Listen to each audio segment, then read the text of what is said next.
Welcome to Ushodayam Telugu news channel. ఈరోజు మనం వార్తల్లోని కొన్ని విశేషాలు ఏంటంటే, ఇవాళ తెలంగాణలో కొత్త రాజకీయ పంచాయతీ మొదలైంది. తెలంగాణ రాజకీయాలలో కొత్త రాజకీయ పంచాయతీ ఏందనంటే, మనం ప్రతిరోజు చూస్తూనే ఉన్నాం. ఇది సచివాలయం ఎదుట విగ్రహాల పంచాయతీ. ఆ విగ్రహాల పంచాయతీ ఎట్లున్నదంటే, గతంలో ఉన్నటువంటి ప్రభుత్వానికి ఇప్పుడున్నటువంటి ప్రభుత్వానికి, ఇవాళ కాంగ్రెస్ పార్టీ అధికారంలోకి వచ్చిన తర్వాత ఇవాళ తెలంగాణ మేమే ఇచ్చినాం కాబట్టి, తెలంగాణ సోనియా గాంధీ ఇచ్చింది కాబట్టి, తెలంగాణ కోసం ఆ రోజు అన్ని విపక్షాలతో కొట్లాడి ఆ రోజు సోనియా గాంధీ ఒక త్యాగం చేసి మనకు తెలంగాణ ఇచ్చిందని చెప్పి రేవంత్ రెడ్డి గారు చెప్పుకొని వస్తున్నారు. ఆ ఉద్దేశంతోనే ఆయన ఈరోజు సచివాలయ ప్రాంగణంలో రాజీవ్ విగ్రహం పెడతానని డిసెంబర్ 9న ఖచ్చితంగా అక్కడ విగ్రహ ఏర్పాటు చేస్తామని చెప్పి మన తెలంగాణ ముఖ్యమంత్రి గారు రేవంత్ రెడ్డి గారు చెప్పడం జరిగింది. అయితే మరి ఇంతటితో ఆగిందానంటే, ఎప్పుడైతే ఆయన ఈ విధమైనటువంటి ప్రకటన చేసిండో, మరి తెలంగాణ ప్రతిపక్షమైనటువంటి టీఆర్ఎస్ పార్టీ ఇవాళ వాళ్ళు ఏమంటున్నారంటే, కేటీఆర్ గారు ఆయన ఏమంటున్నారంటే,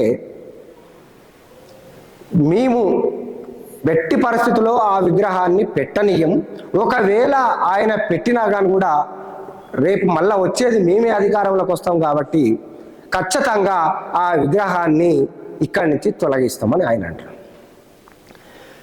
ఖచ్చితంగా పెడతామని ఈయన అంటుండు, ఖచ్చితంగా తొలగిస్తాం మేము రేపు అధికారంలోకి వస్తామని ఆయన అంటారు. ఇట్లా ఈ విగ్రహాల పంచాయతీ ఎంతవరకు వచ్చిందంటే, నోటుకొచ్చినట్టు ఆ తిట్ల పురాణం, నోటికొచ్చినట్టు బూతు పురాణం. ఇక మన ముఖ్యమంత్రి గారు అయితే ఆయన మరి ఒక భాష కూడా మాట్లాడడం జరిగింది. నువ్వు ఆ విగ్రహం మీద చెయ్యి ఇట్లా పెట్టి తాకి చూడు, నీకు చెప్పు తెగుతుందని ముఖ్యమంత్రి గారు స్వయంగా అన్నటువంటి మాటలు. అయితే ఇది ఎంతవరకు పోయిందనంటే, చూడండి, విగ్రహము ఇవాళ కొట్లాడి తెచ్చుకున్నటువంటి మన తెలంగాణలో నిజంగా సచివాలయంలో ఎవరి ఉండాలి విగ్రహాలు, సచివాలయం దగ్గర ఎవరి ఉండాలి?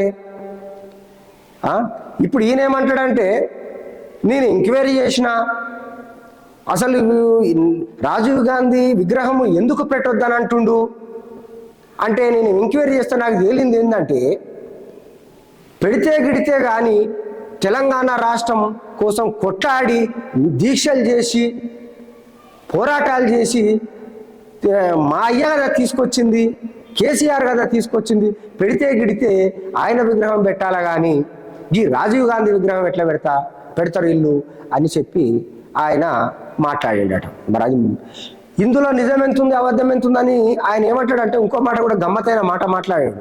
ఇది చాలా హాస్యపదంగా ఉంటుంది. ఎందుకంటే ఆయన అన్నాడు, అరే ఓ సన్నాసి, నువ్వు అధికారంలోకి వచ్చిన తర్వాత మీరు ఫామ్ హౌస్లో వండుకొని లక్షల కోట్ల రూపాయలు, మీరు డొక్కు స్కూటర్లో తిరిగినటువంటి వాళ్ళు లక్షల కోట్ల రూపాయలు ఇవాళ ప్రజాధనాన్ని దోసుకొని, ప్రజల్ని దోసుకొని అధికారం చెలాయించుర్రు. 10 సంవత్సరాలు మీరు అధికారంలో ఉన్నారు. ఇవాళ అనేకమైనటువంటి భూములు కబ్జా చేసిండ్రు, కోట్ల కొద్ది రూపాయలు, 1,00,000 కోట్ల రూపాయలు సంపాదించుకున్నారు. మీ కుటుంబమే వెళ్ళింది. ఈ కుటుంబ పాలనలో మొత్తము ఈ తెలంగాణ ప్రజలు దోచుకోబడిర్రు. మొత్తం కూడా అసలు ఈ ప్రజలంతా కూడా దోపిడీకి గురయ్యారు. నువ్వు ఫామ్ హౌస్లో వండుకొని నువ్వు పదములు ఉన్నంతసేపు ప్రజల్ని మభ్యపెట్టించి నువ్వు ఇంకా మోసం చేయాలని చూస్తే ఇక్కడ నడవవు. ఇక నీ పని అయిపోయింది, ఇక నువ్వు ఒకవేళ నీ విగ్రహం పెట్టాలని నీకు నిజంగానే అనిపిస్తే నువ్వు మీ అయ్యా ఎప్పుడు చావాలి, మీ అయ్యా చచ్చేది ఎప్పుడు, ఆ విగ్రహం పెట్టేది ఎప్పుడు, అప్పటిదాకా ఉట్టిగానే ఉంటావురా బాబు అని ఆయన ఒక గమ్మతైన మాట మాట్లాడాడు. ఇది ఎవరు మాట్లాడారంటే ముఖ్యమంత్రి గారే మాట్లాడారు, స్వయంగా ముఖ్యమంత్రి గారు మాట్లాడినటువంటి మాట. అయితే దీనిని ఇదే కేటీఆర్ఏ కావచ్చు, మిగతా ఆ పార్టీ కార్యకర్తలు కూడా చాలా సీరియస్గా తీసుకోవడం జరిగింది. వాళ్ళు ఏమంటున్నారంటే, నీకు నిజంగానే ముఖ్యమంత్రి గారు రాహుల్ గాంధీ దగ్గర, సోనియా గాంధీ దగ్గర మార్కులు కొట్టేయాలనుకుంటే, నీ జాగాలో నీకు ఏదైనా సొంత జాగా ఏదైనా ఉంటే నువ్వు అక్కడ పెట్టుకోను విగ్రహాలు తప్ప, నువ్వు ఈడెట్లా పెడతావు, నువ్వు సచివాలయం దగ్గర ఎట్లా పెడతావు అని చెప్పి వాళ్ళు కూడా అదే రేంజ్లో కొంత మాట్లాడినటువంటి మాటలు అవి మన ముందు కనిపిస్తున్నాయి. అయితే దీంట్లో ఒకటి మనం గమనించవలసిన విషయం ఏంటంటే, నిజంగా కొన్ని వందల మంది ఈ తెలంగాణ కోసం అమరులైనటువంటి మాట వాస్తవం. ఇవాళ కడితే గిడితే చేస్తే ఏదైనా చేయాలనిపిస్తే ప్రభుత్వానికి కూడా, ఇటు ప్రభుత్వమే కావచ్చు, ఈ విపక్షాలు కావచ్చు, ప్రతిపక్షం కావచ్చు, ఎవరైనా సరే ఏం ఆలోచించాలి వీళ్ళు? మీకు నిజంగానే ఈ కొట్లాడి తెచ్చుకున్న తెలంగాణలో అమరవీరుల త్యాగాన్ని మీరు గుర్తు చేసుకున్నట్టయితే, గతంలో మీరు ఆయన ఒకటి దీపం అసోంటిది పెట్టిండు, ఆ దీపం తిరగనే లేదు, అది అమరుల దీపం అట. కానీ ఆ దీపం తిరగనైతే పెద్దగా ఏం కనిపించదు. అది మేమేమంటున్నామంటే, ఈ అమరవీరుల కోసం మంచి పాలరాతితోని ఇప్పుడు అంబేద్కర్ విగ్రహం అయితే ఇట్లా పెట్టిండ్రు, అదేవిధంగా ఒక అమరుల స్తూపాన్ని పాలరాతితోని నిర్మించాడు.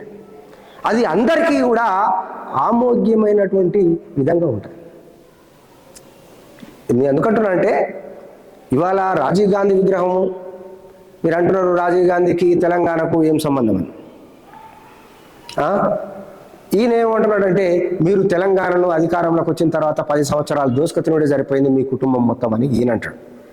మరి మేమేమంటున్నారు, ప్రజలు ఏమంటున్నారు అని అంటే, ప్రజలు చెప్పేది ఒకటి, అయ్యా నీ విగ్రహం వద్దు, వీళ్ళ విగ్రహం ఏమొద్దు, ఈ ఏదైతే తెలంగాణ అమరవీరులు సాధించుకున్నటువంటి తెలంగాణ అయితే ఉందో వాళ్ళకు గుర్తుగా ఒక పాలరాతితోని ఒక 100 అడుగుల స్తూపాన్ని నిర్మించండి. ఎక్కడ? సచివాలయం ప్రాంగణంలో. ఇది అందరూ స్వాగతిస్తున్నటువంటి విషయం. దీంట్లో ఏ రాజకీయాలు ఇట్లాంటివి ఏముండవు. నేను ఏమంటున్నానంటే, ప్రభుత్వాలు కూడా ఆలోచన చేయాలి. ఇక్కడ రాజకీయాలు మీరు కొట్లాడుకోవడం, పబ్లిక్ని పరిశాన్ చేయడం ఎందుకండి?